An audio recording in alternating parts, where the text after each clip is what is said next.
Hello दोस्तों, आप सबका स्वागत है मेरे चैनल में। आज मैं कहानी सुनाने जा रही हूँ वृंदावन की चींटियाँ। एक संत थी, वो एक बार वृंदावन गए। वहाँ कुछ दिन घूमे फिरे, दर्शन किए। जब वापस लौटने का मन किया तो सोचा भगवान को भोग लगाकर कुछ प्रसाद लेता चलूँ। संत ने रामदाने के कुछ लड्डू खरीदे, मंदिर गए, प्रसाद चढ़ाया और आश्रम में जाकर सो गए। सुबह ट्रेन पकड़नी थी, अगले दिन ट्रेन से चले। सुबह वृंदावन से चली ट्रेन को मुगलसराय स्टेशन तक आने में शाम हो गई। संत ने सोचा अभी पटना तक आने में 3-4 घंटे और लगेंगे। भूख लग रही है। मुगलसराय में ट्रेन आधा घंटा रुकती है। चलो हाथ पैर धोकर संध्या वंदन करके कुछ पा लिया जाए। संत ने हाथ पैर धोए और लड्डू खाने के लिए डब्बा खोला। उन्होंने देखा लड्डू में चींटी लगे हुए थे। उन्होंने चींटी को हटाकर 1-2 लड्डू खा लिया। बाकी बचे लड्डू प्रसाद बांट दूंगा, ये सोचकर छोड़ दिया। पर कहते हैं ना, संत हृदय नवीनत सामना। बेचारे को लड्डुओं से अधिक उन चींटियों की चिंता सताने लगी। सोचने लगे ये चींटी वृंदावन से इस मिठाई के डब्बे में आए हैं। बेचारे इतने दूर तक ट्रेन में मुगलसराय तक आ गए।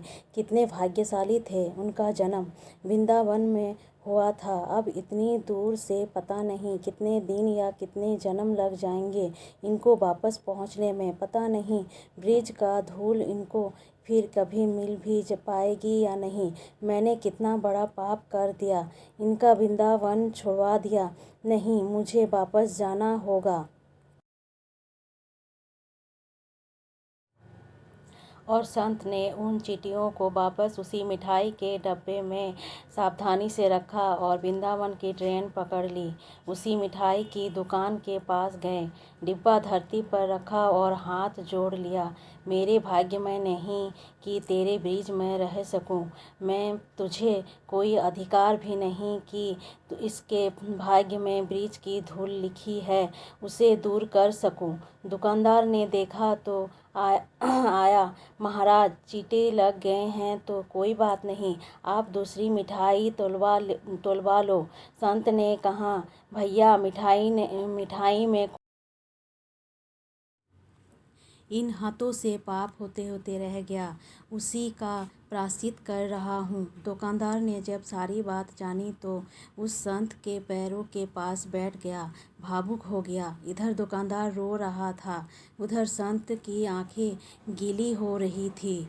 बात भाव की है, बात उस निर्मल मन की है, बात ब्रिज की है, बात मेरे वृंदावन की है, बात मेरे नटवर नागर और उनकी राधा रानी की है, बात मेरे कृष्ण की राजधानी की है।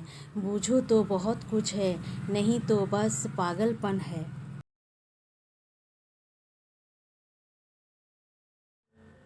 घर से जब भी बाहर जाएं तो घर में विराजमान अपने प्रभु से ज़रूर मिलकर जाएं और जब लौट कर आएँ तो उनसे ज़रूर मिलें, क्योंकि उनको भी आपके घर लौटने का इंतज़ार रहता है। घर में ये नियम बनाइए कि जब भी आप घर से बाहर निकले तो घर में मंदिर के पास 2 घड़ी रह कर कहें, प्रभु चलिए आपको साथ में रहना है।